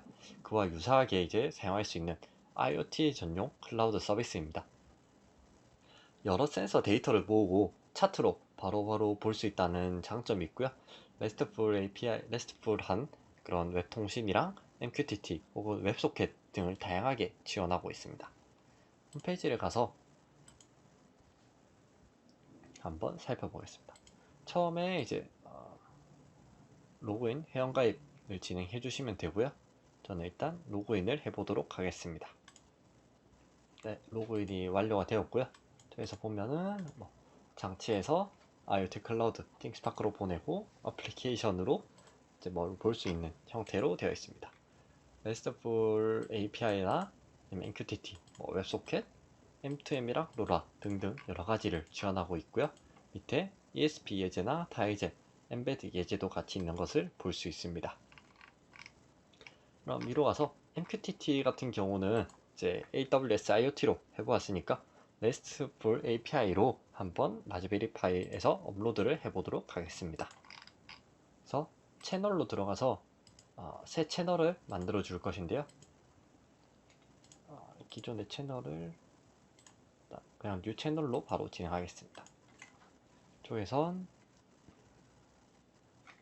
알파이 테스트라고 지어주고 시스템 322 알파이 2 띵스파크라고 해주겠습니다. 필드는 최대 10개까지 가능하고요. 필요한 만큼 액티브를 해주시면 되겠습니다. 간단하게 3개 정도만 열어보았고요. 필드 1 같은 경우는 카운트, 그리고 이쪽은 그냥 테스트라고 적어주겠습니다. 퍼블릭이다 뭐 프라이빗 지정을 해줄 수 있는데요. 이거는 편하신 대로 해주시면 되겠습니다. 프라이빗으로 해서 바로 진행을 해보겠습니다. 세이브 채널을 해주면은 이렇게 각 필드에 대한 차트를 볼 수가 있고요. 세팅에서 필드를 지우거나 뭐 할 수도 있습니다. 이제 여기에서 API 키를 봐야 되는데요. 이 API 키가 있어야지 데이터를 업로드하거나 혹은 여기 6574라는 거는 저희 클라이언트 아이디입니다. 내 클라이언트는 여기 있고 API 키를 확인해야 일단 데이터를 업로드 할 수 있으니까 API 키를 반드시 확인해 주시기 바랍니다. 일단 RESTful이라고 하면은 클라이언트 서버 구조를 가지는 형태로가 되어 있고요. 스테이트레스를 특징으로 뽑고 있습니다. 스테이트레스라 하면은 이제 상태는 클라이언트, 즉 우리 이런 웹 브라우저 같은 데만 저장이 되어 있고, 서버는 스테이트를 저장하지 않는다. 그러니까 얘가 뭐 저장이 됐는지 혹은 뭐 실행 중인지 아닌지 그런 걸 서버는 저장하지 않는다 라는 의미를 갖고 있습니다. URI를 이제 요청을 하고 있는데요. URI는 Uniform Resource Identifier라 해서 자원 공유 식별자라는 의미가 됩니다. 그래서 이 장로가 정확히 어떤 건지, 어디에다가 요청을 하는 건지 알고 거기에 상태 get이나 post, put, delete 그런 상태를 보내고 동작을 하는 그런 방식을 RESTful API라고 볼 수 있습니다. 그러면 데이터 업로드 테스트를 바로 해보도록 하겠습니다. 쪽에서 진행을 해줄 텐데요. 파이썬에 리퀘스트라는 모듈이 있습니다. 리퀘스트라는 모듈을 이용하면은 이제 RESTful API를 간편하게 사용을 할 수가 있고요. 빔으로 thingspark upload.py로 만들어 주겠습니다. import request로 리퀘스트 모듈을 가져와 주고요. URL을 지정해 줍니다. https로 해서 api.thingspark.co.kr update로 데이터를 보내줄 것이고요. 파라미터를 지정을 해줄 건데요. 파라미터는 일단 API 키는 반드시 필요하고 그 다음은 필드 1, 2, 3 그렇게 넣어주면 됩니다. 일단 API 키 같은 경우에는 아까 여기서 봤던 이 API 키를 그대로 넣어주시면 되겠습니다. 이쪽에다가 문자열 형태로 넣어주시면 되고요. 그리고 밑에 필드 1이란 곳에는 데이터를 1이라고 해서 넣어주겠습니다. 이쪽은 이제 제이슨이랑 비슷한 그런 형태, 파이썬의 딕셔너리 타입인데요. 제이슨이랑 딕셔너리는 쉽게 왔다 갔다 할 수 있고 구조도 비슷하게 가지고 있습니다. 이쪽이 키, 이쪽은 밸류 형태고 둘 다 스트링 형태로 이쪽은 다 스트링 형태, 키는 다 스트링 형태가 되고요. 밸류는 스트링이 올 수도 있고 넘버가 올 수도 있고 그렇게 되어 있습니다. 다음은 R을 봤는데 R은 request.get 쪽에는 URL과 파라미터를 넣어주겠습니다. 이렇게 되면은 이 URL 뒤에 물음표 해서 API 키는 이렇게 NG와 N 쭉 가고 다음 엔드 표시로 꺾고 이제 필드 1은 값이 얼마다 그렇게 쭉 넣어줘야 하는데요. 그런 걸 이제 파라미터를 넣어줌으로써 이 리퀘스트 모듈이 알아서 다 만들어서 데이터를 전송해 줍니다. 프린트로 이제 리턴 받은 데이터를 보는 것까지 해보도록 하겠습니다. 저장을 하고 나간 뒤에 파이썬으로 업로드를 실행해 봅니다. 이제 데이터가 0이 아닌 다른 데이터가 오면은 업로드가 완료되었다는 의미가 되고요. 뷰를 보면은 이 시간에 현재 데이터 1이라는 데이터가 업로드 된 걸 볼 수 있습니다. 이쪽에 필드 2는 아무 데이터를 안 줬으니까 데이터가 들어와 있지 않을 것이고요. 이거를 조금 변환해서 필드 1을 3이라고 하고 필드 2를 5라고 해서 보내보겠습니다. 추가할 때는 반드시 콤마로 구분을 해줘야 합니다. 저장한 뒤에 띵스파크 업로드를 실행해보면은 데이터가 도착을 했고요. 뷰를 다시 한번 눌러보면은 1에서 3으로 들어왔고 이쪽은 5라는 데이터가 들어온 걸 알 수 있습니다. 이쪽에서 채널 상태를 보면은 생성된 날짜, 업데이트된 날짜, 마지막 엔트리, 이제 마지막 데이터가 언제 들어왔는지를 볼 수 있고 엔트리 이제 데이터가 몇 개 들어왔는지 볼 수 있습니다. 데이터를 이제 이렇게 보내면은 이쪽에서 바로 그래프로 볼 수가 있고요. 확대하면은 지금의 데이터가 몇 개 없긴 한데 데이터가 1시간에 하나 혹은 1분에 하나씩 해서 계속 쌓이면은 온도 값 같은 경우는 온도 모니터링을 위한 그런 데이터가 나올 것입니다. 다음으로는 이제 이 데이터를 한번 읽어 볼 텐데요. 읽는 거는 이쪽에 여러 방식이 있습니다. 이쪽은 이제 채널 엔트리 했던 부분인데 아까 우리가 만들었던 그런 업데이트랑 같은 양식이라고 보시면 되겠습니다. 혹은 이거를 그대로 복사해서 한번 테스트도 해보겠습니다. API라고 하면은 보통 계속 바뀔 수 있기 때문에 이쪽에서 채널스 엔트리즈 하고 API 키와 필드 1, 2 다 되어 있습니다. 이렇게 해서 업로드를 한번 해보겠습니다. 보면은 아까랑 동일하게 이렇게 3 그리고 5라는 데이터가 업로드 된 거를 볼 수가 있고요. 일단 이쪽에 지금 현재 맞춰져 있으니까 이 방식으로 맞춰주시면 되겠습니다. 앞에 있는 get은 이제 HTTP 메소드 방식인데 일단 현재는 다 get 방식을 사용하고 있습니다. 데이터를 가져오는 거를 해볼 텐데요. 보면은 몇 개의 리절트 10개를 가져오는 부분 혹은 이러면은 모든 걸 다 가져오고요. 제일 라스트만 가져오는 거 필드 엔트리 이제 특정 필드에만 가져오는 부분이 있습니다. 이 부분을 이제 라스트부터 한번 가져와 보도록 하겠습니다. thingspark get.py 라고 지어주고요.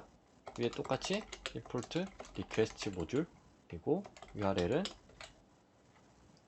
last를 가져와 보겠습니다. 이쪽에 있는 이 65714라는 거는 이쪽 채널 ID를 의미하게 됩니다. 이렇게 되어 있고 그냥 이쪽에 request get으로 바로 요청하면은 데이터를 받을 수 있습니다. 파라미터가 last는 이 last엔 따로 파라미터가 없으니까 파라미터 없이 진행해 주겠습니다. get url print r을 해서 저장한 뒤에 실행시켜 보겠습니다. 그러면 200이라는 리스폰을 받았고 r 말고 응답받은 값을 보기에 r 텍스트로 지정해 줍니다. 그러면은 필드 1은 3 그리고 필드 2는 5 created는 이제 이 시간대 표준 포맷 타입이네요. 표준 시간 타입으로 해서 이렇게 보내주었습니다.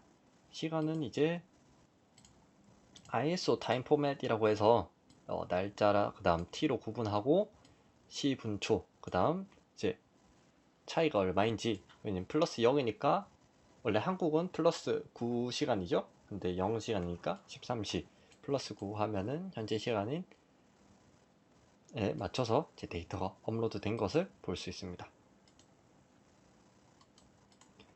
이렇게 라스트 제일 최근의 데이터를 읽을 수가 있고요.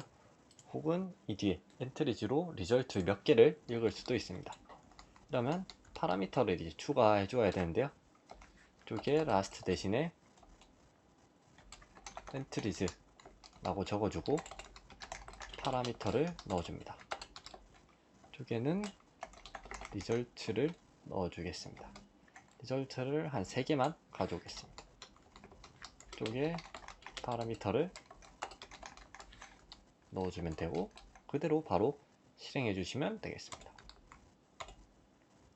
그러면은 최근에 데이터 3개를 가져오고 채널 데이터, 채널 네임이랑 디스크립션 정보 그리고 생성 언제 되었는지 왜 채널 ID 그리고 엔트리즈 라고 해서 3개를 요청했으니까 최근 3개의 엔트리에 대해서 이렇게 응답을 받을 수 있습니다. 다음으로 이제 특정 필드에 대해서만 값을 읽어 보겠습니다. 필드에 원 같은 형식으로 넣을 수 있는데요. 뒤에 필드에 1번 필드만 데이터를 읽고 리절트는 2개를 읽어 보겠습니다. 이렇게 바꿔준 뒤 저장을 하고 실행을 해보면은 필드 1 데이터에 대해서만 이제 최근 2개를 가져왔습니다. 여기 뒤엔 필드 2가 있었는데 여기선 필드 1만 있는 걸 볼 수가 있습니다. 제이슨 형식은 기본적으로 이제 순서 없는 형태로 되어 있기 때문에 이렇게 뭐 순서가 깔려 있다고 해서 크게 당황하지 않고 그냥 봐주시면 되겠습니다. 그럼 이렇게 해서 thingspark에 데이터를 올리고 데이터를 읽는 것까지 진행해 보았습니다. 이것으로 이제 STM32 CubeMX에서 UART 통신을 통해 라즈베리 파이로 데이터를 전송하고 그 데이터를 MQTT 프로토콜을 통해서 AWS IoT로 업로드하거나 thingspark로 업로드 그리고 가져오는 것까지 진행해 보았습니다. 이것으로 마치도록 하겠습니다. 감사합니다.